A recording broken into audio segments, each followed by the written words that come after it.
কবর দেশে রাইখা সবাই আসবে যখন বাড়িতে নূর নবীজি আসবেন তখন আমার আপনার শিয়ারে আল্লাহুম্মা জোরে জোরে সাইয়্যিদিনা মাওলানা মুহাম্মদ ওয়া আলা আলি সাইয়্যিদিনা মাওলানা আপন আপন কোন বান্দা কেউ তো তোমার আপন না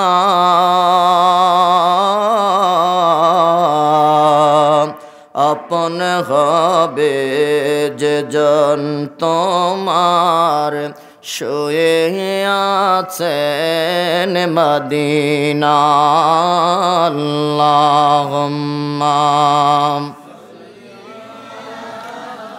সাইয়্যিদিনা মাওলানা মুহাম্মদ ওয়া আলা আলি সাইয়্যিদিনা মাওলানা আল্লাহ আল্লাহ আল্লাহ লা ইলাহা ও আল্লাহ আল্লাহ লা ইলাহা গুনাহগারের গুনাহ যারে দরদে আপনার গুনাহগারের গুনাহ যারে দরদে আপনার দয়া করে তারাইবেন দয়া করে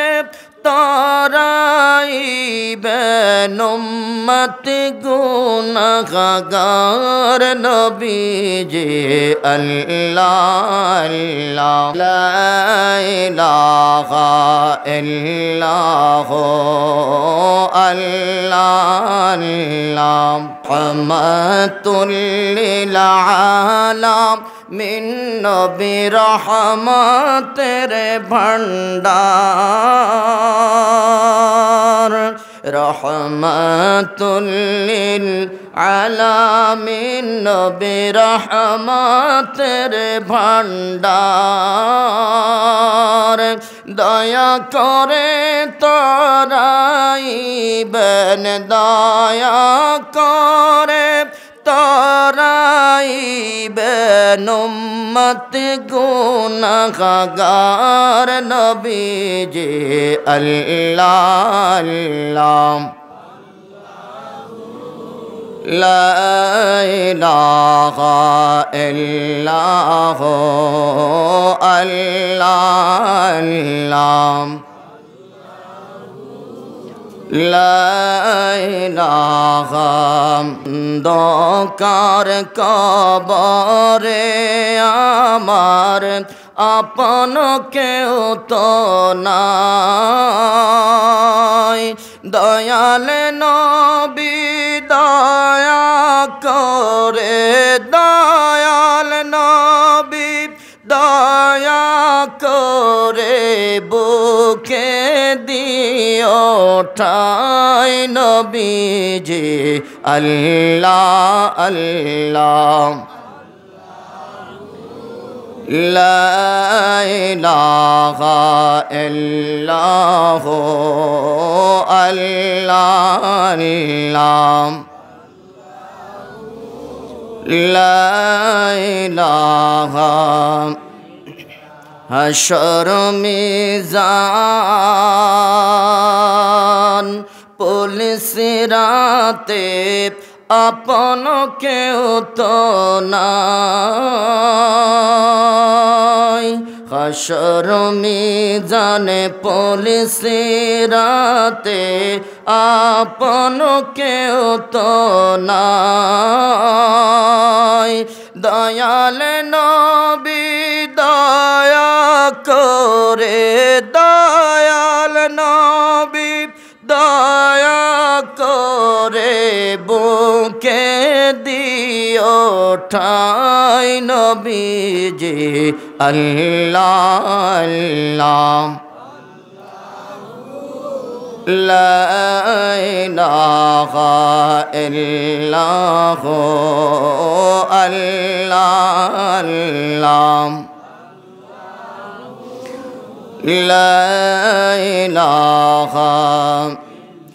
লা ইলাহা ইল্লাল্লাহু মুহাম্মাদুর রাসূলুল্লাহ সাল্লাল্লাহু আলাইহি ওয়াসাল্লাম। বালাগাল উলা বিকামালিহি কাশাফাদ দুজা বিজামালিহি حسنت جميع خصاله صلوا عليه। আল্লাহ বলতেছেন, নবী ইন্নাকা লাআলা খুলুকিন আযীম, আমি আপনাকে সুমহান একটা চরিত্র দান করেছি। সুবহানাল্লাহ বলেন। এই কথা বলেছেন আল্লাহ নবীকে, আর আমাদেরকে বলে দিয়েছেন লাকাদ কানা লাকুম ফি রাসূলিল্লাহি উসওয়াতুন হাসানা। তোমার রান্নাঘর থেকে শুরু করে সংসদ ভবন পর্যন্ত, তোমার ব্যক্তি জীবন থেকে শুরু করে ইন্টারন্যাশনাল জীবন পর্যন্ত, এই জীবনগুলো ধাপগুলো পরিচালনা করার জন্য যত কিছু দরকার সব কিছু আমি আল্লাহ আমার রাসূলুল্লাহর জীবনের মধ্যেই রেখে দিয়েছি। আল্লাহ বলতেছেন তোমার রান্নাঘর থেকে শুরু করে সংসদ ভবন পর্যন্ত এই সব কিছু পরিচালনা করার জন্য যত নীতিমালা, যত জ্ঞান, যত বিজ্ঞান, যা কিছু দরকার, সূত্র দরকার, আমার রাসূলের জীবন আদর্শের মধ্যে আমি রেখে দিয়েছি। তোমরা শুধু গ্রহণ করো, করলেই কি দুনিয়া কি আখিরাত উভয় জগতে তোমরা সফল। জোরে কন্যা সুবহানাল্লাহ। আল্লাহ বলতেছেন ফাকাদ ফাযা ফাওজান আযীমা, শুধু সফলই না, মহান সফলতা তোমরা অর্জন করবা, গোল্ডেন এ প্লাস, যেটার উপরে আর কিছু নাই। সুবহানাল্লাহ বলেন। বন্ধুরা আমার, বাবারা, রব্বি করিম নবীকে বলে দিয়েছেন, পয়গম্বর সুন্দর একটা সুমহান চরিত্র আমি তোমাকে দান করলাম, পৃথিবীবাসীকে বলে দিও, পৃথিবীবাসীকে জানিয়ে দিও, এই সুন্দর চরিত্রের রঙে যদি তারা রঙিন হতে পারে, এই চরিত্রের রং দিয়ে যদি তারা রান্নাঘর রাঙাইতে পারে, চরিত্রের রং দিয়ে যদি তারা সংসদ ভবন সাজাইতে পারে, আমি আল্লাহ কথা দিলাম গো নবী, ফাকাদ ফাযা ফাওজান আযীমা, শুধু ইহ জগতে নয়, তারা পরকালেও সফল। আল্লাহু আকবার বলেন। এরে মুসলমান, আমি জানতে চাই, বলেন আমাদের রান্নাঘর থেকে শুরু করে সংসদ ভবন পর্যন্ত নবীর জীবন আদর্শ চাই কি চাই না? দুই হাত তুলে বলেন, নবী চাই কি চাই না? আমার বন্ধুরা, আমার বাবারা, গত কয়েকদিন আগে একটা সেমিনার হয়েছিল, সামনে ছিল আমার শত শত আইনজীবী। এই আইনজীবীদের সামনে আমি এই কথাটাই সেমিনারের বিষয়বস্তুর উপরে আলোচনা করেছি।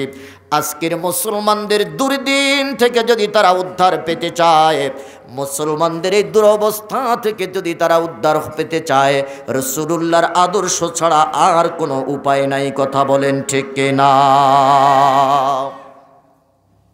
তার কারণ হলো নবীজি সরকারে দু আলম বিদায় হজের ভাষণের মধ্যে বলে দিয়েছিলেন, উম্মত,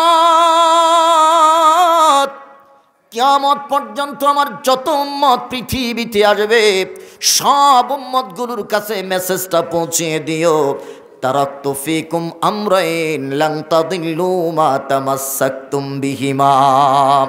দুইটা জিনিস আমি তোমাদের মধ্যে রেখে গেলাম রে উম্মত, এই দুইটা জিনিস যদি তোমরা আঁকড়ে ধরতে পারো, এই দুইটা জিনিস যদি তোমরা দাঁত দিয়ে কামড়িয়ে নিজের জীবনের সাথে জড়িয়ে রাখতে পারো, আমার রাসূল বলেছেন লান তাদিল্লু, কখনোই তোমরা গোমরাহ হবে না। আল্লাহু আকবার বলেন। কখনোই তোমরা বিপদগামী হবে না, কখনোই তোমরা পরাজিত হবে না। লাং তাদিল্লুর ব্যাখ্যা করতে গিয়ে মুহাদ্দিসিনে কেরাম বলেছেন এটার অর্থ হলো গোমরা হওয়া নয়, এটার অর্থ হলো কখনোই তোমরা পরাজিত হবে না, কখনোই তোমরা পরাভূত হবে না।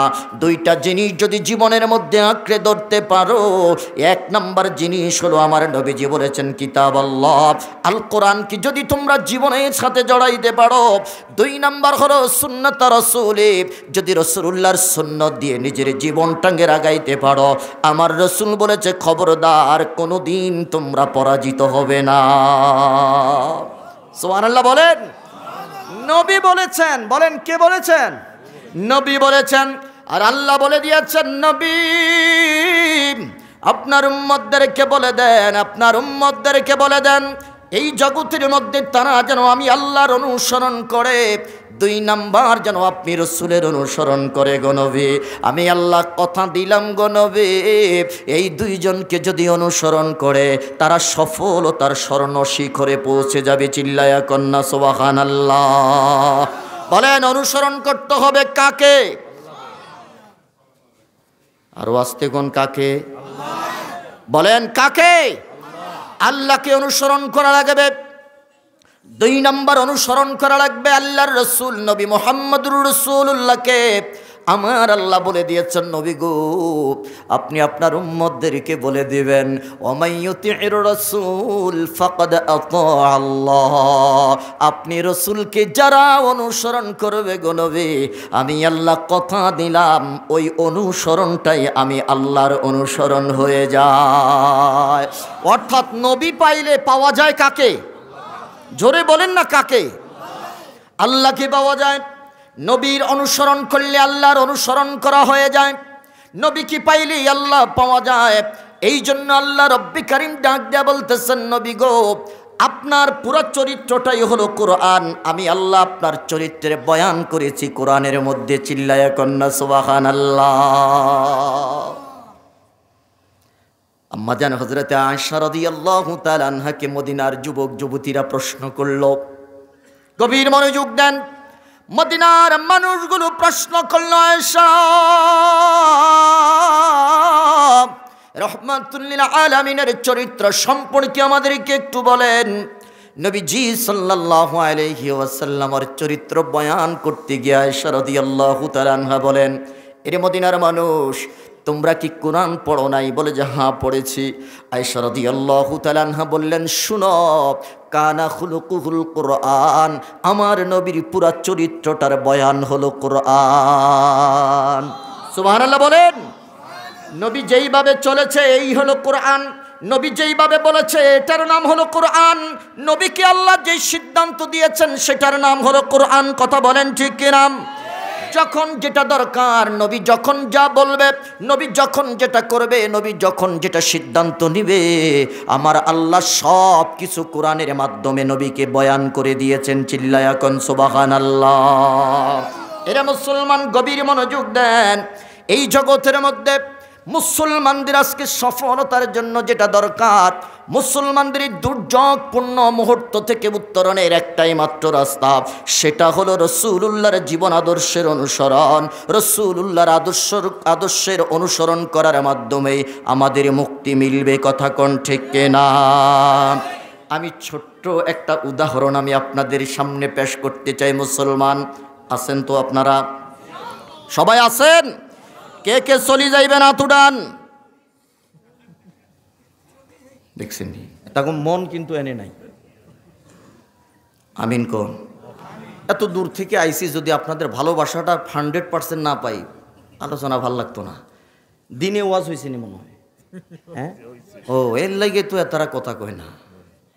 আলহামদুলিল্লাহ কোন? ও এই কয় না, আলহামদুলিল্লাহ কয় না, একটু জোরে কোন না।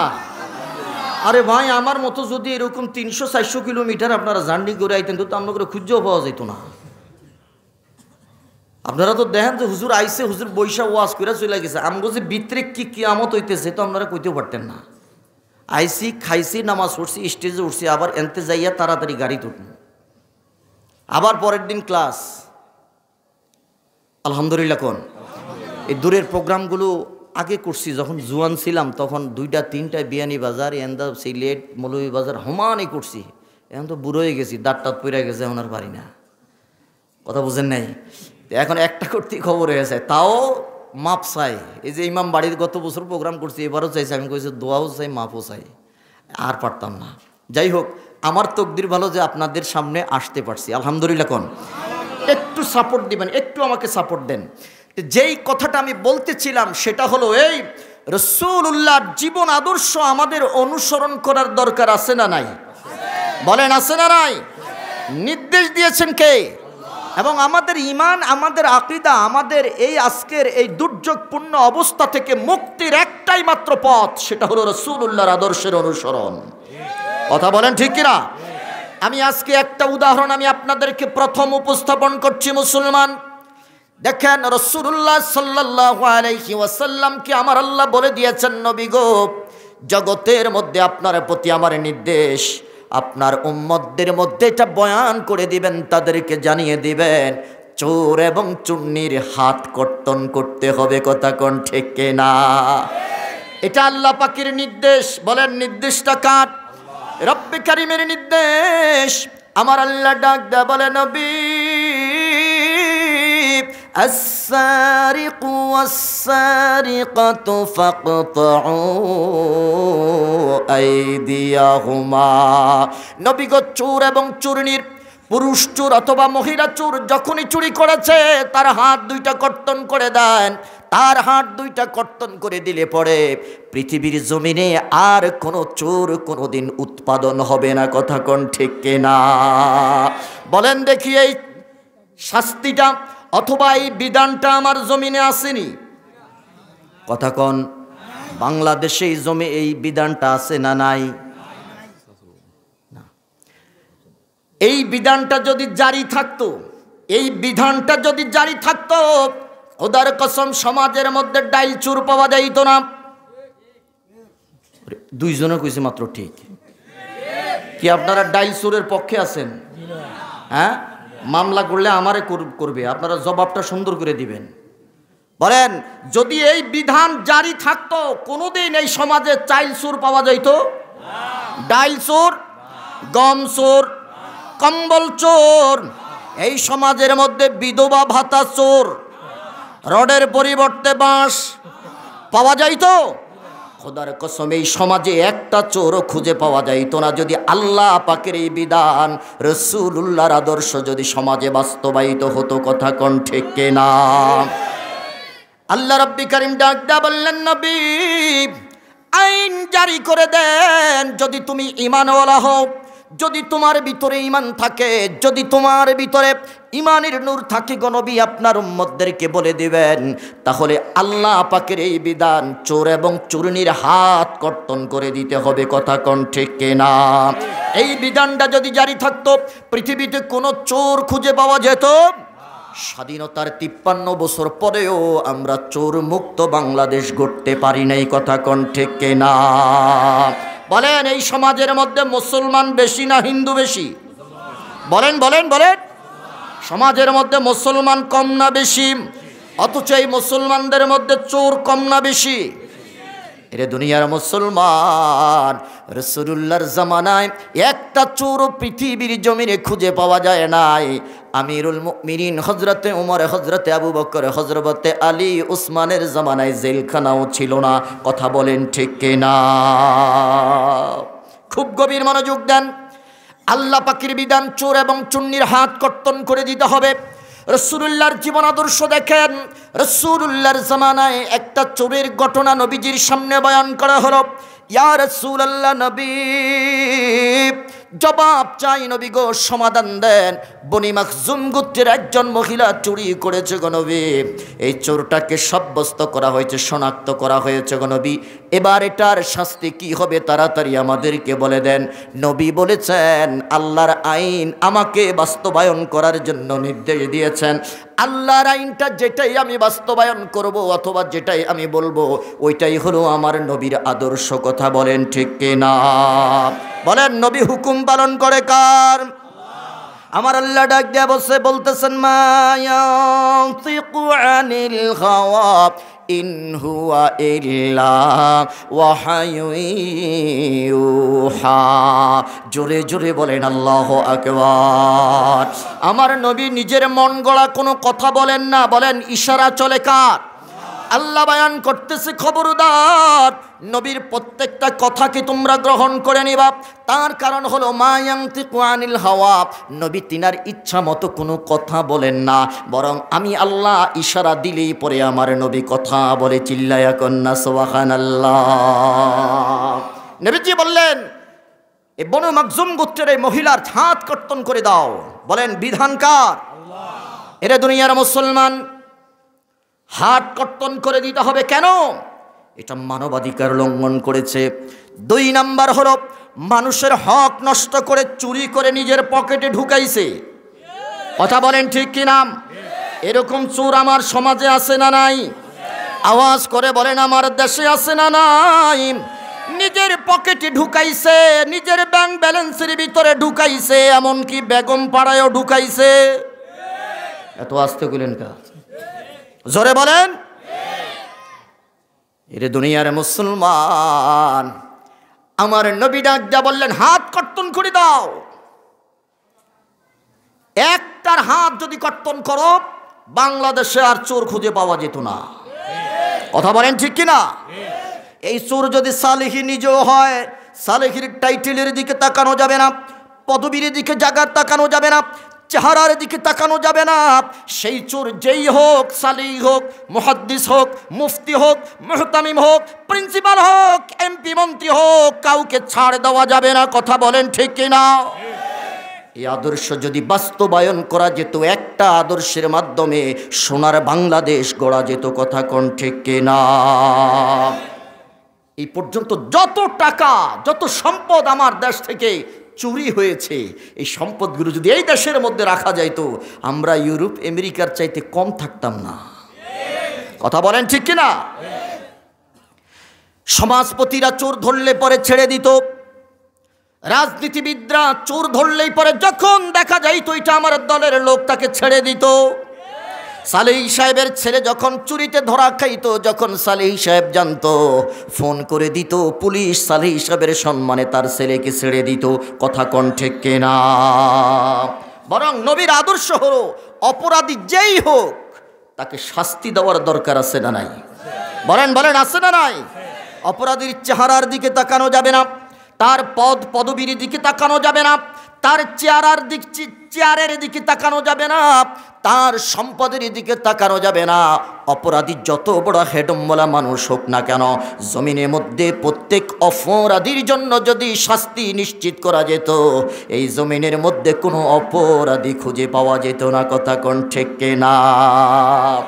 আমাকে এমন একটা সাবজেক্ট দিয়েছেন আপনারা যে সবার মুখ কালা হয়ে যাব। বুঝেন নাই? উচিত কথা কইতে গেলেই তো মনে করেন ইমাম সাহেবের চাকরি শেষ। এটাই তো আমরা আমাদের সমাজে এটাই তো আমরা দেখছি। কথা বলেন ঠিক কিনা? উচিত কথা কইলেই পরে মাহফিলের সভাপতির মন বেজার। 10 মিনিটের মধ্যে আমারে নামাই দিছে। প্রশ্ন করলাম কেন? মাত্র উঠলাম, আধা ঘন্টা এখনো হয় নাই। আপনারে কইছে গাড়া সুদের বিরুদ্ধে ওয়াজ করতে। এই আপনাদের পাশের নাম কইতাম না, আমি জায়গার নাম কইতাম না। কে বলেছে আপনাকে সুদের বিরুদ্ধে ওয়াজ করতে? তার মানে সুদের বিরুদ্ধে আমি ওয়াজ করবো না? আমার আল্লাহ আমারে দায়িত্ব দিছে, আমি আল্লাহর পক্ষ থেকে দায়িত্ব নিয়ে আপনারে সমাজের মানুষদেরকে বলতেছি, পৃথিবীর কোনো মানুষকে পরোয়া তো আমি করি না। কথা কন না মিয়া?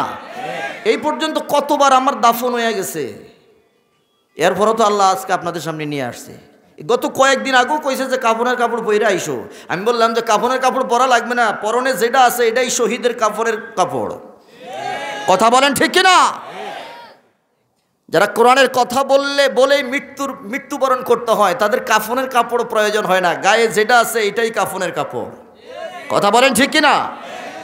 যাই হোক, কারো মনে যদি কষ্ট লাগে কিচ্ছু যায় আসে না, সর্বোচ্চ আগামী বছর দাওয়াত দিতেন না। কথা বুঝেন নাই? বলেন এই শুধুমাত্র অপরাধীদের শাস্তি যদি বাস্তবায়ন করা যেত, এই বাংলাদেশ সোনার বাংলাদেশে পরিণত হতো। কথা বলেন ঠিক কিনা? শুধুমাত্র কোরআনের আইন, রাসূলুল্লাহর আদর্শ যদি রান্নাঘর থেকে শুরু করে সংসদ ভবন পর্যন্ত বাস্তবায়ন করা যেত, খোদার কসম এই দেশ মুসলমানদের দেশটা সোনার দেশে পরিণত হতো। কথা কোন ঠিক কিনা? অথচ আমরা কি করি? রান্নাঘরেও আমরা ইসলাম বাস্তবায়ন করতে চাই না। নিজের ব্যক্তি জীবনে আমাদের ইসলাম নাই, পারিবারিক জীবনে ইসলাম নাই, রাষ্ট্রীয় জীবনে ইসলাম নাই। সংসদ ভবনে বৈশায় দেশের নাফরমানেরা বলতে থাকে রাষ্ট্রধর্ম ইসলাম, সংবিধান থেকে ইসলাম শব্দটাও মাইনাস করতে হবে। আমি জানতে চাই মুসলমানদের এই দেশের মধ্যে যারা এই দুঃসাহসিকতা দেখাইছে তাদের বিচার যদি বাংলার আদালতে বাস্তবায়ন করা যেত, কিয়ামত পর্যন্ত আর কোনো ইসলাম বিরোধী খুঁজে পাওয়া যেত না। কথা বলেন ঠিক কিনা? বলেন আমাদের ব্যক্তি জীবনে আমরা ইসলাম চাই কি চাই না? আওয়াজ করে বলেন রাষ্ট্রীয় জীবনে সংসদ ভবনে আমরা ইসলাম চাই কি চাই না? আমার বন্ধুরা, আমার বাবারা, এটাই হলো আমার নবীর আদর্শ। শুধু মুখে ইসলাম থাকলে চলবে না, মসজিদের মধ্যে ইসলাম থাকলে চলবে না, মাদ্রাসার ক্লাসরুমের ভিতরে ইসলাম থাকলে চলবে না, এদেশের সংসদ ভবনেও ইসলামের পতাকা উড়াইতে হবে। কথা কোন ঠিক না? আপনি তো চিন্তা করেন যে আরে মোল্লার দর মসজিদ পর্যন্ত, মোল্লারা আবার রাজনীতি করবে কেন? সূরাতুল মুলকের তেলাওয়াত হয়েছে, মুলকের তাফসীর পড়বেন আপনারা। মোল্লারাই এদেশে রাজনীতি করবে, তাও কার নীতি? বলেন কার নীতি? আওয়াজ করে বলেন কার নীতি? রাজত্বের উপর একটা সূরাই আল্লাহ নাজিল করছেন। আর নাস্তিকের বাচ্চারা বলে যে মোল্লারা রাজনীতি করবে কেন? ও মোল্লারা মসজিদে বসে বসে তসবিহ গুনবে আর আপনি বেগম পাড়ায় বাড়ি করবেন। তারা জানে যে মোল্লারা যদি সংসদ ভবনে ঢুকে, মোল্লারা যদি রাষ্ট্র পরিচালনা করে, তাহলে মদের বোতল আর খাওয়া যাবে না, তাহলে এই দেশের অর্থ লুটপাট করে বেগম পাড়ায় বাড়ি করা যাবে না। এই জন্যই মোল্লাদেরকে খালি মসজিদের ভিতরে কোন ঠাসা করে কানে ধইরা উঠে আর বসায়। সমাজকে পাল্টে দিতে হবে মুসলমান। আমার এই কথা আমার ব্যক্তিকেন্দ্রিক কোনো কথা নয়, আমি কোনো রাজনৈতিক কোনো দলের আমি কোনো কর্মীও নয়, তবে আমি যার নীতি অনুসরণ করি তিনি আমার রব। তিনি কে? আমার আল্লাহ। সত্য কথা আমি বলে যাব, কার গায়ে লাগলো আর কার গায়ে লাগলো না আমার কিচ্ছু যায় আসে। আচ্ছা বলেন দেখি, মোল্লারা যদি রাষ্ট্রটা চালাইতো, দাড়িওয়ালা টুপিওয়ালা জুব্বাওয়ালা মানুষগুলো যদি সংসদের ভিতরে থাকতো, তাহলে ইসলাম ধর্ম, রাষ্ট্রধর্ম ইসলাম, ইসলাম বাদ দিতে হবে, এই দুঃসাহসিকতা কেউ দেখাইতে পারতো? বলেন বলেন দেখাইতে পারতো? এই দেশ মুসলমানদের দেশ। কথা বলেন ঠিক কিনা? এই দেশ শাহজালালের দেশ, এই দেশ ৩৬০ আউলিয়ার দেশ, এই দেশ আল্লামা সাহেব কেবলা ফুলতলির দেশ। কথা বলেন ঠিক কিনা? এই দেশে ইসলাম বিরোধী স্লোগান চলবে আর আমরা মুসলমানরা শুধু চুপ করে বসে থাকবো, এটা হতে পারে? আমার রাসূল বলেছেন মান রাআ মিনকুম মুনকারান, তোমাদের মধ্যে যে কেউ অন্যায় দেখবে, ফালিয়ুগাইয়িরহু বিয়াদিহি, সর্বপ্রথম হাত দিয়ে এটাকে প্রতিহত করতে হবে। ফামান লাম ইস্তাতি ফাবিলিসানিহি, যদি হাত দিয়ে করতে না পারো মুখ দিয়ে এটার প্রতিবাদ করবে। যদি মুখ দিয়েও প্রতিবাদ করার তোমার সাহস না থাকে, শক্তি না থাকে, অন্তর দিয়ে এটাকে ঘৃণা করবে। এত বছর পর্যন্ত আমরা হাত ব্যবহার করতে পারি নাই, যারা মুখ ব্যবহার করছে তাদেরকে জেলখানার ভিতরে ঢুকাইছে। কথা বলেন ঠিক কিনা? আর কিছু কিছু মানুষ আমরা অন্তর দিয়ে ঘৃণা করেছি। খোদার কসম, সমাজকে পাল্টে দিতে হবে। আমাদের স্লোগান, আজকের স্লোগান আগামীর বাংলাদেশ ইসলামের বাংলাদেশ। আমরা রাষ্ট্র ধর্ম ইসলাম যেমনি ভাবে মেনেছি তেমনি ভাবে সংসদ ভবনে ইসলাম আমরা চাই কি চাই না? দুই হাত তুলে বলেন চাই কি চাই না? নারায়ে তাকবীর, আল্লাহু আকবার, জিন্দাবাদ, জিন্দাবাদ। আল্লাহ কবুল করুক, জোরে বলেন আমিন। আপনি রাসূলুল্লাহর আদর্শের কথা বললেই আপনাকে জঙ্গিবাদের তকমা দেওয়া হতো। আমার ঘরে কোরআন পাওয়া গেছে, কয় জঙ্গিবাদের বই পাওয়া গেছে। আরে মুসলমান, কি মনের ভিতরে কত দুঃখ চাপা দিয়ে মাটি কামড়িয়ে তারপরে পড়েছিলাম। কোরআন পাওয়া গেছে, কয় জঙ্গিবাদের বই পাওয়া গেছে। নারায়ে তাকবীরের স্লোগান দিছে, কয় এটা নাকি জঙ্গিবাদের স্লোগান। অথচ আমার রাসূলের সাহাবায়ে কেরাম তাকবীর দেন নাই? কথা কোন না কা? দিয়েছে কিনা? জিহাদের ময়দানে নারায়ে তাকবীরের স্লোগান আছে না নাই? এটা জঙ্গিবাদের স্লোগান হইল কেমনে? রাসূলুল্লাহর আদর্শ দেখেন, অন্যায়ের প্রতিবাদ করতে হবে, অন্যায়কারীকে শাস্তি নিশ্চিত করতে হবে। শুধু চুরি নয়, সমাজের মধ্যে যারা সুদখোর ছিল, ঘুষখোর ছিল, সমাজের মধ্যে যারা জিনা ব্যভিচার করত, প্রত্যেকটা অপরাধীর শাস্তি নিশ্চিত হওয়া উচিত ছিল। কথা বলেন ঠিক কিনা? এরে দুনিয়ার মুসলমান, নবীজি ডাক দা বললেন, সাহাবীরা রে, তাড়াতাড়ি করে ওই মহিলার হাত কর্তন করে দাও। কোন মহিলা? বনু মাখজুম গোত্রের মহিলা, যে মহিলাটা চুরি করেছে। এরে দুনিয়ার মুসলমান, আমি বলতে চাই, সম্ভ্রান্ত পরিবারের মহিলা, এই সম্ভ্রান্ত একটা গোত্র নাম হলো বনু মাখজুম গোত্র। এই মহিলাটা যখন চুরি করেছে, বনু মাখজুম গোত্রের নেতাদের মাথা গরম হয়ে গেল। আমাদের মতো এত একটা বংশধর গোত্রের, এত উচ্চ মর্যাদা সম্পন্ন গোত্রের একজন মহিলা চুরি করেছে, আর রাসূলুল্লাহর দরবারে এই মামলা চলে গেল। রাসূলুল্লাহ শাস্তি নিশ্চিত করবেন। এরপরে মদিনার প্রত্যেকটা মানুষের কাছে এটা ছড়িয়ে ছিটিয়ে যাবে যে বনু মাখজুম গোত্র এত সম্ভ্রান্ত একটা গোত্র, তার একজন মহিলা, ওই গোত্রের একজন মহিলা চুরি করেছে, আর চুরির অপরাধে তার হাত কর্তন করা হয়েছে। এই লজ্জা, এই শরম আমরা আর ঢাকতে পারবো না রে। চলো আমরা মদিনার দরবারে, রাসূলুল্লাহর দরবারে চলে যাই। রাসূলুল্লাহর দরবারে গিয়ে সুপারিশ করব, রাসূলুল্লাহ যেন এই অপরাধীকে শাস্তি না দিয়ে এই অপরাধীকে যেন মুক্তি দিয়ে দেয়। জোরে কন্যা নাউজুবিল্লাহ। এরে বিয়ানীবাজারের মুসলমান, আমি জানতে চাই, আমার রাসূল আইন বাস্তবায়ন করবে কার? বলেন কার? রাসূলুল্লাহর দরবারে সে একটু সুপারিশ করবে, কারো সাহস নাই। সুবহানাল্লাহ কোন? কারো সাহস নাই রাসূলুল্লাহর দরবারে আইসা একটু সুপারিশ করবে। ইয়া রাসূলুল্লাহ, নবী গো, আপনি মহিলাটার হাত কাটবেন না। এই সুপারিশটা কে করবে? কে এই কথাটা বলবে নবীজির দরবারে আইসা? কারো সাহসে দেয় না। আল্লাহু আকবার কোন?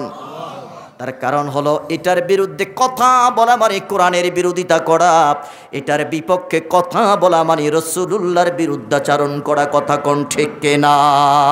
খুব গভীর মনোযোগ দিবেন মিয়া। একটা সুন্নাত, একটা আদর্শ যদি জমিনে বাস্তবায়ন করা যায়, খোদার কসম, এই জমিনে চোর আর ডাকাত খুঁজে পাওয়া যেত যাবে না। রাসূলুল্লাহর কাছে কে আসবে সুপারিশ করার জন্য? এই সাহসটা কারো হচ্ছে না। বনু মাখজুম গোত্রের মানুষগুলো, নেতাগুলো শুধু গুরু গুরু করতেছে, কারো সাহসই দিচ্ছে না নবীর দরবারে এসে সুপারিশ করবে।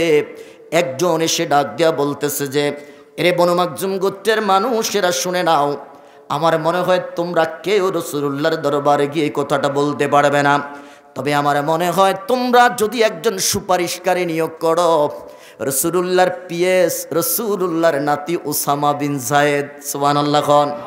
আমরা তো এমপির কাছে ডাইরেক্ট যেতে পারি না, মন্ত্রীর কাছে ডাইরেক্ট যেতে পারি না, আগে পিএস খুঁজে। কথা কয় না? আমারে অনেকে ফোন করে কয়, হুজুর সালে সাহেবের পিএস নি কইতেছেন? আমি কহ, আমি পিএস, আমি রসুন, পিয়াইজ বুঝুন তো, আমি পিয়াইজ, আমি রসুন, কও কিতা কইবারে বা? তো হুজুর আপনি নিজে কইতা আনি? আমি কহ, আমি নিজে মাত্রাম, কোকা খিতা কইবা? মানে ওয়াজের দাওয়াত দেওয়ার লাগে আগে পেঁয়াজ খোঁজে। তো আমি তো ছোট মানুষ, আমার পেঁয়াজও নাই, রসুনও নাই। মানে বড় মানুষের কাছে যাইতে হলে আগে পেঁয়াজ খুঁজে, বুঝেন নাই? তো এখন রাসূলুল্লাহর দরবারে যাইবে, তাদের সাহস হচ্ছে না, পেঁয়াজ খুঁজতেছেন। পেঁয়াজকে রাসূলুল্লাহর নাতি উসামা বিন যায়েদ, হযরতে যায়েদের ছেলে, নাতি তো নাতি তো নানার কাছে আবদারটা বড় করে করে। কথা কয় না? জোরে বলেন ঠিক কিনা? নাতি দাদার কাছে আবদারটা, বড় আবদারটা করতে পারে, যেটা সন্তান করতে পারে না। এ দুনিয়ার মুসলমান, আমার সন্তানরা আমার কাছে যেটা না বলতে পারে না, সেটা আমার বাবার কাছে যাইয়া কয়, তুমি একটু আব্বুরে কও। তার মানে আমার কাছে বলার সাহস পায় না, দাদারে দিয়া বলায়। এরকম আছে না নাই? বলে যে তোমরা উসামাকে ধরো। উসামা যদি রাসূলুল্লাহর কাছে সুপারিশ করে, উসামা যদি রাসূলুল্লাহকে বলে, তাহলে হয়তো বা রাসূলুল্লাহ কথাটা মেনে নিতে পারেন। বনু মাখজুম গোত্রের বড় বড় মাথাওয়ালা মানুষগুলোকে রাসূলুল্লাহর পিয়াস হযরতে উসামা বিন যায়েদকে ডাক দিলেন। রে উসামা, আমাদের কথাটুকুন শুনে নাও। হযরতে উসামা ডাক দিয়া বলতেছেন, কি হয়েছে? বলে যে আমাদের তো মাথা কর্তন হয়ে গেল, আমাদের বনু মাখজুম গোত্রের একজন মহিলা চুরির দায়ে রাসূলুল্লাহর কাছে আসামি হয়ে গেল, আল্লাহর কিতাবের কাছে আসামি হয়ে গেছে রে উসামা। আমি জানতে চাই, আমরা তোমার কাছে সুপারিশ করতে চাই যে তুমি রাসূলুল্লাহর দরবারে গিয়ে রাসূলুল্লাহর কাছে গিয়ে একটু সুপারিশ করবা, যাতে করে হাত কর্তনের বিধানটা রাসূলুল্লাহ একটু শিথিল করে দেয়, অন্য কোনো শাস্তি প্রয়োগ করো, হাত যেন কর্তন করা না হয়। এ ওসামা, নবীর দরবারে গিয়ে শুধু এই সুপারিশটা করবা। ছোট্ট ওসামা বুঝতে পারেন নাই, দাদার কাছে চলে গেলেন, নবীজির দরবারে ডাক দেয়া বলতেছে, ইয়া রাসূলুল্লাহ, নবী, একটা আবদার নিয়ে আপনার দরবারে আসলাম গো নবী। বলে যে আবদারটা কি? বলে যে আবদারটা হলো, বনু মাখজুম গোত্রের মানুষটা এসেছে, ওই মহিলার হাত কর্তন না করার জন্য আপনার কাছে সুপারিশকারী হিসাবে আমাকে পাঠাইলেন। নবীজির চেহারাটা গরম হয়ে গেল, চেহারাটা লাল হয়ে গেল, মেজাজটা বিগড়ে গেল। সাথে সাথে মিম্বরের মধ্যে দাঁড়াইয়া ডাক দেয়া বলতেছে, সাহাবায়ে কেরামরা শুনে নাও, আতাশফাউ ফি হাদ্দিম মিন হুদুদিল্লাহ, আল্লাহ রাব্বি কারীম যেই হদ নির্বাচন করে দিয়েছেন, যেই হদ ঘোষণা করে দিয়েছেন, ওই হদের উপরে সুপারিশ করা, ওই হদের উপরে লাল কলম বসানোর শক্তি পৃথিবীর কার আছে? একটু হাত তুলে দেখাও। সাহাবায়ে কেরাম মাথা নত করে বসে আছেন, বনু মাখজুম গোত্রের মানুষগুলোও মাথা নত করে বসে আছে। এরে মুসলমান, আমি জানতে চাই, বলেন দেখি, আল্লাহর বিধানের উপরে বিধান জারি করার শক্তি পৃথিবীর কারো আছে? আরো জোরে বলেন, আছে? অন্যায়কারীকে ছাড় দেওয়া যাবে না, অন্যায়কারীকে প্রতিহত করতে হবে। সবাই যদি এক সুরে অন্যায়কারীর বিরুদ্ধে আমরা স্লোগান দেই, এই জমিনের মধ্যে যারা অন্যায় করার মতো দুশ্চিন্তায় ব্যস্ত, তারা কোনোদিন আর জমিনে অন্যায় করতে পারবে না। আমার সমাজের চিত্রটা হলো কি? চিত্রটা হলো এই, একজনে আটটা অন্যায় করেই ফেলছে, এখন মসজিদের ইমাম সাহেব প্রতিবাদ করছে, যখন উনি চিল্লাইয়া উঠছে, ইমাম সাহেবের সাথে আর একজনও নাই। কথা কন না? সবাই যদি প্রতিবাদ করতো যে না, আমরা কোনো ঘুষখোরকে মসজিদের সভাপতি বানাইতে পারি, আস্তে কোন মামলা আসবে। কোন সুদখোরকে আমরা মসজিদের সভাপতি বানাইতে পারি, কোন জিনাখোরকে আমরা সমাজের অধিপতি বানাইতে চাই না, কোন বেনামাজিকে আমাদের নেতা নির্বাচন করতে চাই না। আর যখন নির্বাচন হয়েই যায়, মনে করেন সালেহী সাহেব যদি আপনাদের লিডার হিসেবে নির্বাচিত হয়, আপনাদের নেতা হিসেবে নির্বাচিত হয়, আপনাদের সমাজপতি হিসেবে নির্বাচিত হয়, সালেহী সাহেব যখন কোনো অন্যায় করবে, যদি সমাজের মানুষগুলো মুখ বুজে, চোখ বুজে যদি এটাকে সহ্য করে নেয়, তাহলে এই সালেহী একসাথে একবারে ভয়ঙ্কর ডাকাত হিসেবে রূপ নিবে। কথা বলেন ঠিক কিনা? অঙ্কুরেই যদি শেষ করে দেওয়া যায়, এটার কোনোদিন গাল কাটা আসলাম হবে না, এটার কোনোদিন কালো জাহাঙ্গীর হবে না, যদি সূচনাতেই শেষ করে দেওয়া যায়। আর আমরা কি করি? অন্যায় করতেছে, উনি করুক, ওনারে ভোট দিয়ে পাশ করাইছি বা ওনারে মসজিদের ইমাম বানাইছি, উনি করুক, আমরা সব কয়টা করবে আর করছি বা কয়টা, চুপ করে থাকেন না একটু, যাই হোক, যেটা হয়ে গেছে হয়ে গেছে। না, অন্যায়কারীকে ছাড় দেওয়া যাবে? সেটা আমার বাবা হতে পারে, আমার ভাই হতে পারে, আমার সন্তান হতে পারে, সে যেই হোক না কেন, অন্যায়কারীকে কোনো ধরনের ছাড় দেওয়া যাবে। দেখেন, আমিরুল মুমিনিন হযরতে ওমর খুতবা দিতে দাঁড়াইলেন, কষ্ট হচ্ছে আপনাদের? আমিরুল মুমিনিন হযরতে ওমর খুতবা দিতে দাঁড়াইলেন, পরনে একটা নতুন জামা, সুবহানাল্লাহ কোন। হযরতে ওমর যখন খুতবা দিতে দাঁড়াইলেন, সামনে থাকা একজন রাসূলুল্লাহর সাহাবী দাঁড়িয়ে গেলেন, ওমর খুতবা বন্ধ করো, আমার প্রশ্নের জবাব না দেওয়া পর্যন্ত খুতবা দিতে পারবা না। আল্লাহু আকবার কোন। আচ্ছা বলেন দেখি, আমিরুল মুমিনিন ওমর নরম না গরম? আরো জোরে বলেন, নরম না গরম? আমিরুল মুমিনিন বড় গরম মানুষ, এত গরম মানুষের সামনে দাঁড়িয়ে প্রতিবাদ করতেছে, ওমর তুমি একজন ইমাম, আমার কেন যেন মনে হচ্ছে তুমি 2 নাম্বারি করেছ, তুমি জনগণের হক নষ্ট করেছ রে ওমর। আমার প্রশ্নের জবাব না দেওয়া পর্যন্ত তুমি ওমর খুতবা দিতে পারবে না। অর্থাৎ তুমি যদি চরিত্রের হও। তুমি যদি 2 নাম্বারই করে অর্থ উপার্জন করো, এরে ওমর, তোমার পিছনে আমার ইক্তেদা করা ঠিক হবে না, আমার ইমাম হওয়ার যোগ্যতা তোমার নাই। আমিরুল মুমিনিন ডাক দেয়া বলে, বান্দা জবাব চাই, কি তোমার প্রশ্ন? তাড়াতাড়ি প্রশ্ন করো। আল্লাহর নবীর সাহাবীরা নামাজ পড়ার জন্য বসে আছে। বলে যে ওমর রে, তোমার গায়ের যে নতুন পাঞ্জাবিটা তুমি কি দিয়া বানাইছো? বলে কাপড় দিয়া বানাইছি। কোন কাপড় দিয়া বানাইছো? বলে যে বাইতুল মাল থেকে সব নাগরিকের জন্য যেটা বরাদ্দ ছিল 1 টুকরা কাপড় ছিল, ওই 1 টুকরা কাপড় আমি ওমরও পেয়েছি, ওই কাপড় দিয়ে আমি জুব্বা তৈরি করেছি। এবার নবীর সাহাবী ডাক দেয়া বলে, ওমর, প্রত্যেকে আমরা 1 টুকরা কাপড় পেয়েছি, সবার জন্য 1 টুকরা কাপড় বরাদ্দ ছিল রে ওমর। আমি জানতে চাই, ওই 1 টুকরা কাপড় দিয়ে এত লম্বা জুব্বা হয় না, আমরা বানাইতে পারি নাই, কেমনে তুমি এত লম্বা জুব্বা বানাইছো? এই লম্বা জুব্বাটা বানানোর জন্য 2 টুকরা কাপড়ের প্রয়োজন হয় রে ওমর। 1 টুকরা না তুমি পাইছো, আর 1 টুকরা তুমি কাড্ডা চুরি কইরা আনছো। আল্লাহু আকবার কয় না? জোরে বলেন না আল্লাহু আকবার। কইতে পারছেন এমন কথা জীবনে? আরে প্রাইম মিনিস্টার তো দূরের কথা, একজন মেম্বারের প্রতিবাদ আমরা করতে পারি নাই। কথা বলেন ঠিক কিনা? একজন মসজিদের ইমামের প্রতিবাদ আমরা করতে পারি নাই। সে তো নিজেরটা খাইছে, বিধবার বাতা পর্যন্ত মেয়েরা খাইছে। আপনাদের এলাকায় না, আমার এলাকার কথা আমি বলতেছি। বিধবার ভাতা কার্ড করছে ঠিক, বিধবার হাতে কার্ড নাই, কার্ড হইল ওনার হাতে। এরকম আমার এলাকায় ঘটনা আমি নিজে দূরছি। এরপরে হলো বয়স্ক ভাতা। বেটার বয়স হয়েছে, বেটার নামে সরকার ভাতা দিচ্ছে, বেটায় পায় না। কিরে কার্ড কোথায়? কয় ওনার নামে তো ভাতা আসতেছে প্রতি মাসে। কয় আরেকজনে খাইতেছে। আছে না নাই? জোরে বলেন আছে না নাই? এগুলা দেখেছি আমরা, প্রতিবাদ করতে পারে নাই। ইমাম সাহেব তিনি 2 নাম্বারি করতেছেন, তিনি সুদ খাচ্ছেন, ঘুষ খাচ্ছেন।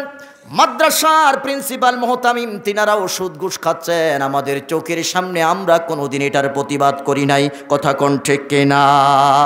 কতটা দুর্নীতিগ্রস্ত আমরা ছিলাম, বাইতুল মুকাররমের খতিব পর্যন্ত ফলাই গেছে। আপনারা হাসতেছেন মিয়া, এর চাইতে অপমান আমাদের জন্য আর কিছু হতে পারে না। এটার একমাত্র সম্ভব হয়েছে এই জন্যই যে আমরা রাসূলুল্লাহর আদর্শ থেকে অনেক দূরে চলে গেছি। না হয় জাতীয় মসজিদের খতিব, ওনার পলায়ন করা লাগবে কেন? আমরা বাংলাদেশে আছি না? কথা কন না কা? যেই দলের ক্ষমতার পালা বদলে যেই দলে ক্ষমতায় আসুক, আমরা মনে হয় মরে গেছি, আসি না আমরা? তো আপনার পলায়ন করা লাগবে কেন? হাসবেন না, বড় কষ্ট নিয়ে কথাগুলো বলতেছি। আজকের আগামী দিনের বাংলাদেশ আমরা ইসলাম দিয়ে সাজাইতে চাই। আছেন না আপনারা আমার সাথে? আমি প্রত্যেকটা মাহফিলে এই কথাগুলো বলতেছি। আগামীর বাংলাদেশ আমরা চোর মুক্ত বাংলাদেশ দেখতে চাই। আগামী দিনের আমাদের লিডার যারা হবে, আল্লাহ যেন তাকওয়াবান, মুত্তাকি ইমাম, মুত্তাকি নেতা যেন আমাদের জন্য নির্বাচন করে। আমিন বলেন আমিন। আমি কোনো দলের পূজারি করি না, আমি কোনো বাংলাদেশের রাজনৈতিক দলের সাথে আমার সম্পৃক্ততা নাই। তবে আমার এটা সৎ সাহস আছে, আমি জগতের মধ্যে আল্লাহর কোরআনের কথা, রাসূলুল্লাহর আদর্শের কথা বলতে গিয়ে যদি মৃত্যুবরণ করতে হয়, আমি প্রস্তুত। জোরে কোন আমিন। আমিন বলেন আমিন বলেন। আল্লাহ যেন হক কথা বলার মাধ্যমে আমার শাহাদাতি মৃত্যু যেন কবুল করেন। আমিন বলেন। এরা দুনিয়ার মুসলমান, আমি বলতেছিলাম হযরত ওমরের সামনে দাঁড়িয়ে গেলেন। হযরত ওমর ডাক দেয়া বলে, বান্দা তোমার এই কথাটা সত্য কথা, 2টা কাপড় ছাড়া এত বড় জুব্বা হয় না, 2টা কাপড় টুকরা দিয়ে আমি এই জুব্বাটা বানিয়েছি। তোমার এই প্রশ্নের জবাব আমি দিতে পারবো না রে বেটা। এরে আব্দুল্লাহ, এরে আল্লাহর বান্দা, তোমার এই প্রশ্নের জবাব আমি দিতে পারবো না, তোমার এই প্রশ্নের জবাব দিবে আমার সন্তান আব্দুল্লাহ। চিৎকার করে কন্যা সুবহানাল্লাহ, আরো জোরে বলেন আল্লাহু আকবার।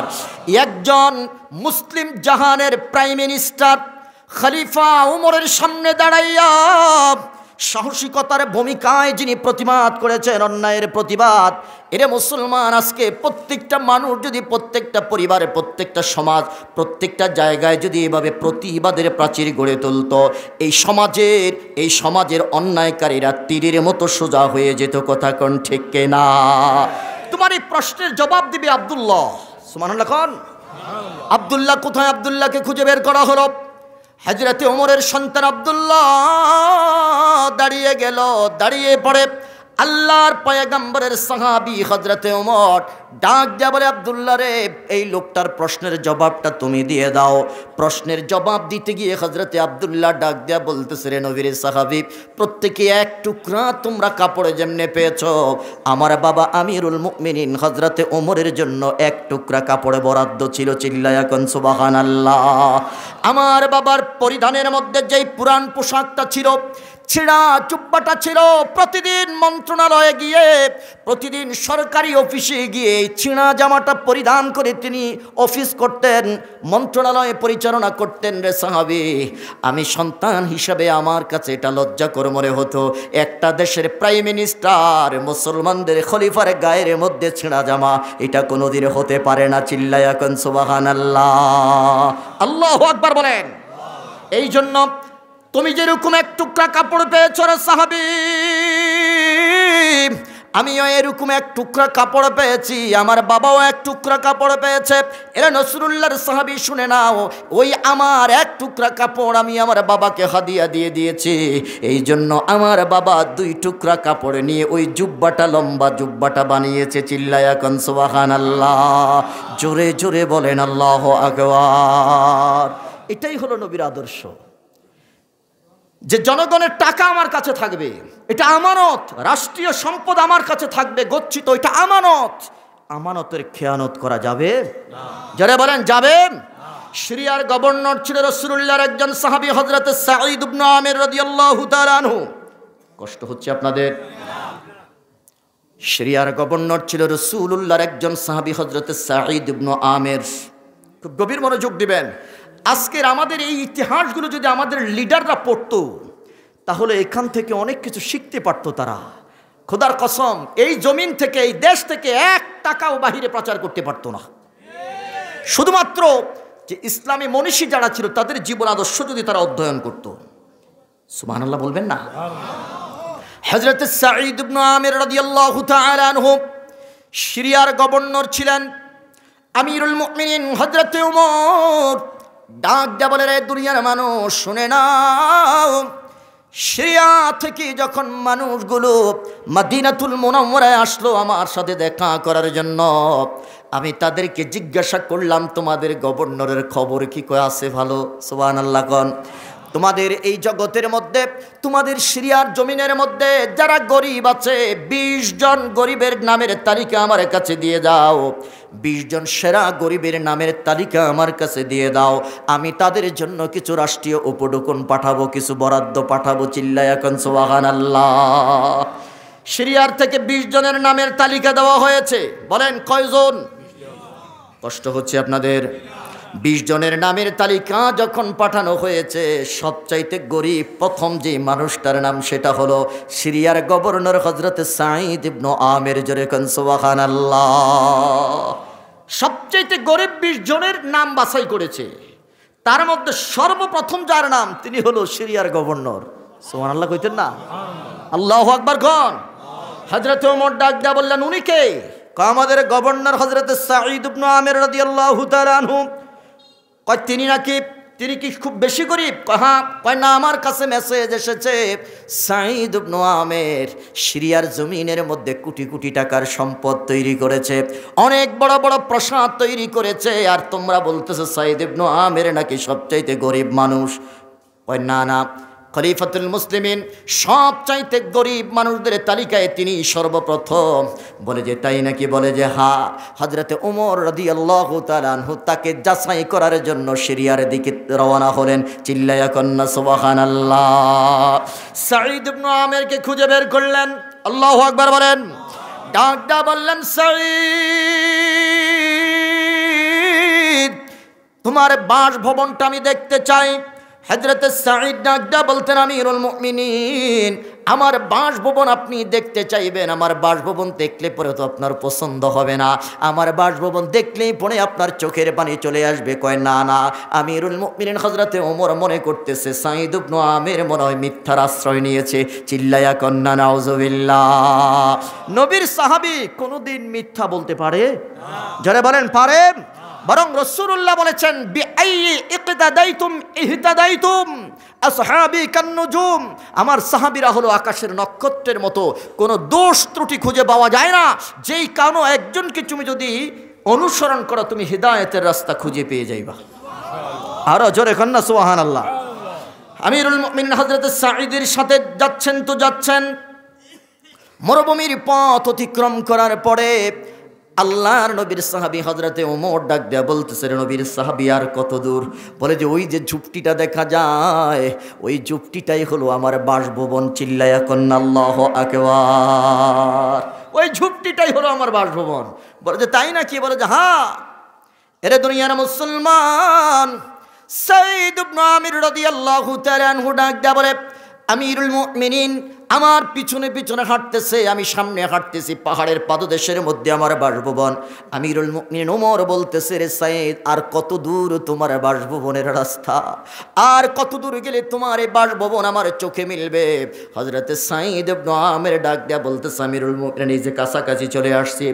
ঘরের সামনে গেল, সামনে যাওয়ার পরে আমিরুল মুমিনিন ডাক দেয়া বলে, রে সাঈদ কোথায় তোমার বাসভবন? অট্টালিকাটা আমাকে একটু দেখাও। বলে যে ইয়া আমিরুল মুমিনিন এই যে ছোট্ট ঝুপটিটাই হলো সিরিয়ার গভর্নরের বাসভবন। পাতা লতা দিয়ে ঝুপটি বানানো আছে। আল্লাহু আকবার কোন। হযরত ওমরের চোখের পানি জ্বর জ্বর করে পড়ে গেল। পর্দা দিয়ে দুইটা কামরা বানানো। ভিতরে ঢুকলেন আমিরুল মুমিনিন হযরত ওমর। ঢুকার পরে দেখতে পাইলেন একটা জায়নামাজ আর একটা বাটির মধ্যে একটা রুটি ভিজানো আছে। আমিরুল মুমিনিন ডাক দেয়া বলে, ইয়া রে সাঈদ ইবনে আমির জবাব দাও, এই জায়নামাজ কি করো? বলে যে রাতের বেলায় দাঁড়িয়ে দাঁড়িয়ে নামাজ আদায় করে যখন চোখে ঘুম আসে তখন মাটি এই পাথর ওটাকে বালিশ বানাই আমি জায়নামাজের উপরে শয়ন করি। জোরে কোন সুবহানাল্লাহ। সিরিয়ার জনগণকে হযরত আমিরুল মুমিনিন ওমর ডাকলেন, আসো আমার সামনে আসো। একটা কনফারেন্স করলেন, জনসমাগম করলেন। সমাগম করার পরে এবার আমিরুল মুমিনিন হযরত ওমর প্রশ্ন করলেন, এ সিরিয়ার জনগণ, তোমাদের কাছে আমি জানতে চাই তোমাদের জন্য যে গভর্নর আমরা নিযুক্ত করলাম এই গভর্নরের বিরুদ্ধে তোমাদের কোনো অভিযোগ আসেনি? সুবহানাল্লাহ কোন। ওপেন এরকম একটা কনফারেন্স যদি বিগত দিনগুলোতে বাংলাদেশে জারি করা যাইতো, কথা কন না, স্বাধীনতার পর থেকে যদি এরকম একটা প্রতি বছর অন্তত পক্ষে একটা কনফারেন্স করা যাইতো, আমার মনে হয় পালানোর আগেই পালাইতো। কথা কন না, পালানোর আগেই পালাইতো। মানে বুঝেন নাই, আবার অন্যদিকে নিয়েন না আপনারা। মানে সেজে চুরিটি ধরা খাওয়ার পরে না পালাইতো, তাই না? যখন এরকম কনফারেন্স জারি হয়ে যাইতো তো পরে পালানোর আগেই তিনি পালাইতেন। কথা বুঝেন নাই? আপনি আমার এই পালানো আবার অন্যদিকে নিয়ে যায় না। আমার বন্ধুরা, আমার বাবারা, বিশাল কনফারেন্সের মধ্যে আমিরুল মুমিনিন ডাক দেয়া বলতেছে, তোমাদের কোনো অভিযোগ আছে কিনা? এবার মিশরের জনগণ ডাক দেয়া বলতেছে, আমিরুল মুমিনিন আমাদের গভর্নরের বিরুদ্ধে আমাদের 4টা অভিযোগ। সুবহানাল্লাহ। বলেন কয়টা? এবার বলেন দেখি, আমার দেশের প্রাইম মিনিস্টার বলেন, যেই দলেরই হোক, এমপি বলেন, মন্ত্রী বলেন, চেয়ারম্যান বলেন, মেম্বার বলেন, অভিযোগ 4টা হবে না 4 কোটি হবে? কথা কয় না। আর মিশরের জনগণ বলতেছে মাত্র 4টা অভিযোগ। আওয়াজ করে বলেন সুবহানাল্লাহ। বলে যে কি 4টা অভিযোগ? আজকে সামনাসামনি এটার সমাধান হবে। আল্লাহু আকবার খান। রাসূলুল্লাহর আদর্শের অনুসারী যারা, তাদের চরিত্রটা দেখেন। আমরাও আজকে রাসূলুল্লাহর আদর্শের অনুসরণকারী। আমরা মুখে মুখে দাবি করি, আসলে আমাদের চরিত্রের মধ্যে রাসূলুল্লাহর আদর্শ খুঁজে পাওয়া যায় না। কথা কোন ঠিক না? বলে যে 1 নম্বর অভিযোগ হলো এই সমাজের মধ্যে আমরা যারা মিশরের জমিনে আছি, সিরিয়ার জমিনে যারা আছি, আমাদের 1 নম্বর অভিযোগ হলো হযরতে সাঈদ ইবনে আমির রাদিয়াল্লাহু তাআলা আনহুকে দিনে পাওয়া যায়, রাতে পাওয়া যায় না। সুবহানাল্লাহ কয় না? আর যদি বিয়ানীবাজারের মানুষ, ভালো মানুষ, আমি যদি ঢাকার শহরের কথা আমি বলতে যাই, আমাদের এরকম অভিযোগ আছে কিনা? আমরা কমো, আমরা দিনেও পাই না, রাতেও পাই না। কথা কয় না? নির্বাচনের আগে আমার ঘরে সকালবেলা দরজা খুলতে না খুলতেই স্যার হাজির। আর নির্বাচন পরে তার ঘরের দরজায় তো যাওয়ার কথা, আমি গেট দিয়েই ঢুকতে পারি না। কথা বলেন আছে না নাই? আর তারা বলতেছে আমরা সাঈদ ইবনে আমিরকে দিনে পাই রাতে পাই না। সুবহানাল্লাহ। এখন আমারে যদি বলেন সালি সাহেব আপনারা দিনে পাই রাতে পাই না কেন, সালি সাহেব বলবো দিনে ক্লাস নেই, রাতে আপনাদেরকে একটু দর্শ দেই, তারপরে আমার আর খুঁজে পাবেন না, তার কারণ আমার ঘুমাইয়ে যাই। কথা কোন ঠিক কিনা? অথচ উম্মতের খাদেম, মুসলমানদের খাদেম, সেও ঘুমায় না, রাতের অন্ধকারে হেঁটে হেঁটে মুসলমানদের দুঃখ দুর্দশা খুঁজে। কথা কোন ঠিক কিনা? আমিরুল মুমিনিন বলে আমি দিনের বেলা রাষ্ট্রীয় কাজ করতাম, রাতের বেলায় ঘুরতাম যে আমার নির্বাচনী এলাকায় আমার সমাজের কোনো দুঃখী মানুষ আছে কিনা, তাদের দুঃখগুলো খুঁজে খুঁজে বের করে সমাধান করত। সুবহানাল্লাহ বলেন। এরকম একজন নেতা, এরকম একজন আমির আমার দেশে দরকার আছে না নাই? আরো জোরে বলেন আছে না নাই? সে যে জনগণেরটা খাইবে না, বরং উল্টা আরো নিজেরটা জনগণকে দিবে। কথা বলেন ঠিক কিনা? এক নম্বর অভিযোগ হলো তিনাকে রাতে পাওয়া যায় না। হযরতে ওমর ডাক দেয়া বলতেছে 2 নম্বর অভিযোগটা কি? বলে যে 2 নম্বর অভিযোগ হলো তিনাকে সকাল সূর্য উঠার আগে পাওয়া যায় না, সূর্য উঠার পরে তিনাকে পাওয়া যায়। সুবহানাল্লাহ। বলে যে 3 নম্বর অভিযোগ হলো মাসে একদিন তিনাকে পাওয়াই যায় না, দিনেও পাওয়া যায় না, রাতেও পাওয়া যায় না। হযরতে ওমর চোখ দুটো বড় বড় করে বলতেছে 4 নম্বর অভিযোগটা বলো। বলে যে বছরে একদিন তিনি অজ্ঞান হয়ে থাকে, বছরে একদিন তিনি জ্ঞান শূন্য থাকে, বছরের একদিন তিনাকে আমরা টোটালি খুঁজে পাওয়া যায় না, খুঁজে পাই না, ওনাকে চাইলেও আমরা পাই না, তিনি অজ্ঞান অবস্থায় পড়ে থাকে। আমিরুল মুমিনিন হযরতে ওমর জনসম্মুখে সাঈদ ইবনে আমিরকে ডাক দেয়া বলতেছে 4টা অভিযোগের জবাব দাও। যদি জবাব দিতে পারো রে সাহাবী, নবীর আদর্শ মোতাবেক তোমাকে ছাড় দেওয়া হবে, না হয় অপরাধী হিসাবে তোমাকে জনতার আদালতে দাঁড় করানো হবে। কথা কোন ঠিক কিনা? মানুষের অধিকার নষ্ট নিয়ে ছিনিমিনি খেলা যাবে না। রাসূলুল্লাহর আদর্শ হলো এই। বলো 4টা অভিযোগের জবাব দাও। হযরতে সাঈদ ইবনে আমির নত জানু হয়ে, মাথাটা নিচু করে, কাবু হয়ে, নরম হয়ে, সোজা হয়ে দাঁড়িয়ে ডাক দিয়ে বলতেছে আমিরুল মুমিনিন, আপনি আমাদের লিডার, আপনি আমাদের নেতা, আপনি আমাদের চেয়ারপারসন। ইয়া আমিরুল মুমিনিন, আপনার এই জনতার প্রথম অভিযোগ হলো তারা আমাকে দিনে পায় রাতে পায় না। এটার জবাব হলো ওমর, আমি আমার জীবনে শুনেছি রাসূলুল্লাহ সারা রাত সিজদায় পড়েছিল। আমার নবী সারাদিন উম্মতের পেরেশানি করেছে, উম্মতকে নিয়ে চিন্তা ভাবনা করেছে। রাতের অন্ধকারে সূর্য যখন অস্তমিত হয়ে যেত, মাগরিবের নামাজ আদায় করত, এশার নামাজ আদায় করত, এক সিজদা দিত, রাত্রি পুরা সম্পূর্ণটা কেটে যাইত। আল্লাহু আকবার বলেন। হাজারো জীবনে হাজারো দৃষ্টান্ত দেখেছি রে আমিরুল মুমিনিন। রে ওমর, রাসূলুল্লাহর এই আদর্শটাকে আমার জীবনের সঙ্গে করে নিয়েছে। আমি সারাটা দিন জনগণের সেবায় নিয়োজিত নিজেকে রাখি, সারাদিন জনগণের সেবা করি রে ওমর। রাতের বেলায় আমি আমার এই সময়টা, এশা থেকে ফজর পর্যন্ত পুরা সময়টা আমি আমার মাওলা পাকের প্রেমে কোরবান করে দেই। জোরে বলেন আল্লাহু আকবার।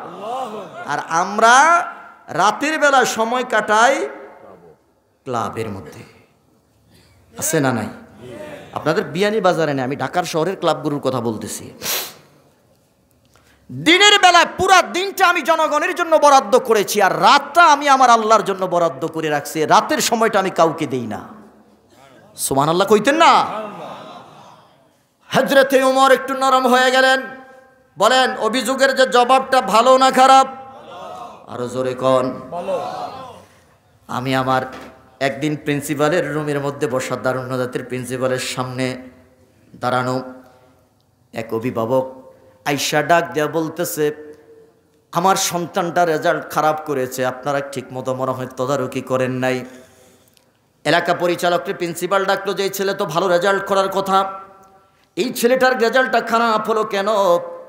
এলাকা পরিচালক ডাক দেয়া বলতেছে, হুজুর এই ছেলেটার পরীক্ষায় রেজাল্ট ভালো হওয়ার কথা, এটা আমারও আশা, কিন্তু কেন খারাপ হলো? ও রাতের বেলা সারা রাত মসজিদে পড়ে থাকে। সুবহানাল্লাহ। চেহারাটা এমন যে চোখগুলো কালো হয়ে থাকতো, ফুলে থাকতো।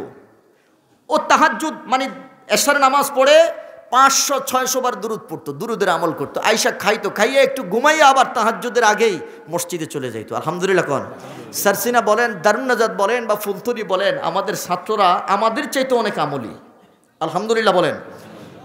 তো বাবা এই কথাটা শোনার পরে বাবার চোখ দিয়ে জোর করে পানি পড়া শুরু করছে যে বাবা আমার এটাই দরকার, লেখাপড়া যা করছো আলহামদুলিল্লাহ। একটা সন্তান যখন আমলি হয়, মা বাবা যখন জানতে পারে, মা বাবা যখন দেখতে পারে, বলে যে আমার এটাই দরকার, লেখাপড়া থাক, যতটুকু হয়েছে আলহামদুলিল্লাহ। আমরা প্রত্যেকটা অভিভাবক চাই যে আমাদের সন্তানগুলো আমলি সন্তান হোক। কথা বলেন ঠিক কিনা? তখন প্রিন্সিপাল হুজুর বলল, বাবা ইবাদত তো দরকার আছে তা জানি, কিন্তু দুনিয়ায় চলতে গেলে রেজাল্টেরও দরকার আছে না নাই? দুনিয়ায় বাঁচতে গেলে, চলতে গেলে রেজাল্টের প্রয়োজন আছে। তুমি ভালো আমল করবা এটা আমাদের আশা, তবে ভালো রেজাল্ট করবা এটাও কিন্তু আমাদের আশা। আজকের পর থেকে ক্লাসের পড়া, পরীক্ষার পড়া ঠিক মতো পড়ে তারপরে তুমি সারা রাত ইবাদত বন্দেগী করো, কোনো আফসোস নাই। কথা বলেন ঠিক না?